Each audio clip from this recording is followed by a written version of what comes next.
说出来你可能不相信，别看镜头前方这是个绿皮火车，但是一般人可承诺不起，因为它的车票有的竟然比高铁票还要贵，而且车内的设施奢华到你都不敢相信。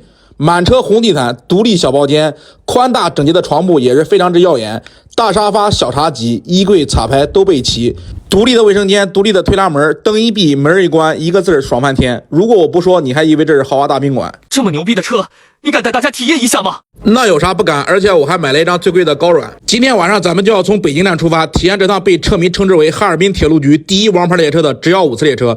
这趟列车北京哈尔滨一站直达，新发招致，全力卧铺。虽然说这车是真的好，但是今天晚上我却备受煎熬。到底发生了什么事情让我如此之烦恼？大家和我一起进站，一键分晓。这车真的太火爆了，离开车还有1个小时，已经有大量的人开始排队检票了。我突然想起来，咱买的是高级软卧，是不是可以去单独的软席候车室呢？哎，你好，这有那个软席候车室吗？软席没有。对。在候车室里等了半个小时，终于开始检票了。检完车票之后，咱们直接跟随着大队人马来到北京站的2站台乘车。北京站有些站台是没有扶梯的，所以说对于拿大件行李的人来说不是很方便。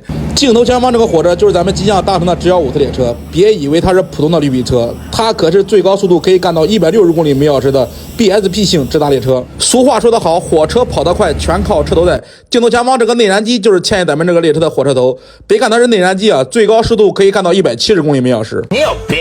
现在咱们脚踏红地毯，走进车厢内看一看，咱们这个高级软卧都是独立小包间，总共是有8个包间，每个包间2个人，所以说定员16个人。这么长的一节车厢才定员16个人，如果说是同样长度的硬座的话，定员可是100多人。打开包厢看一看，高级软卧是有一个上下铺的，有独立的茶几、沙发，还有卫生间。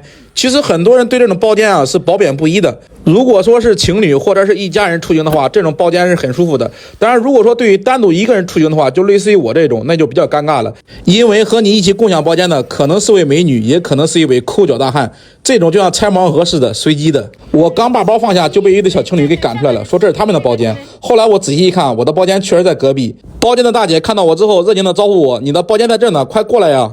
您是上铺是吧？我这可能会有一点打呼噜。我还给大姐提前预告说我可能会打呼噜，没想到半夜的时候我被反杀了。21点25分，现在列车正点离开了北京站。北京的夜景啊真的很漂亮，不过我的心情却和这个相反，不怎么漂亮。这个大姐是个工作狂，一直对着电脑忙工作，我也不敢熄灯啊，一直都在车内又非常尴尬，所以说我一直在门口待得很无聊，硬着头皮走进车厢内，换上拖鞋，准备去车厢连处抽根烟打发时间，发现这个车内竟然严禁吸烟。终于熬到了后半夜，列车都快跑到秦皇岛了，大姐开始收工了。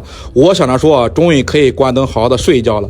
万没想到啊，把车门关上的一瞬间，躺在床上才是我噩梦的开始啊！躺下去全是震的，就这个车是比较晃动的厉害是吧？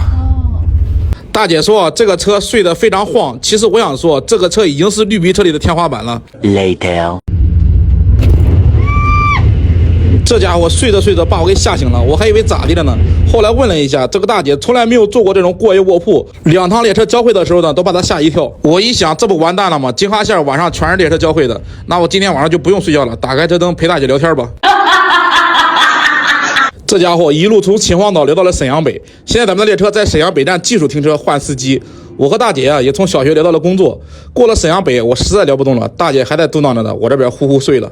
Later。早上7点多啊，被热醒了。我一看啊，这床上怎么多一帘子？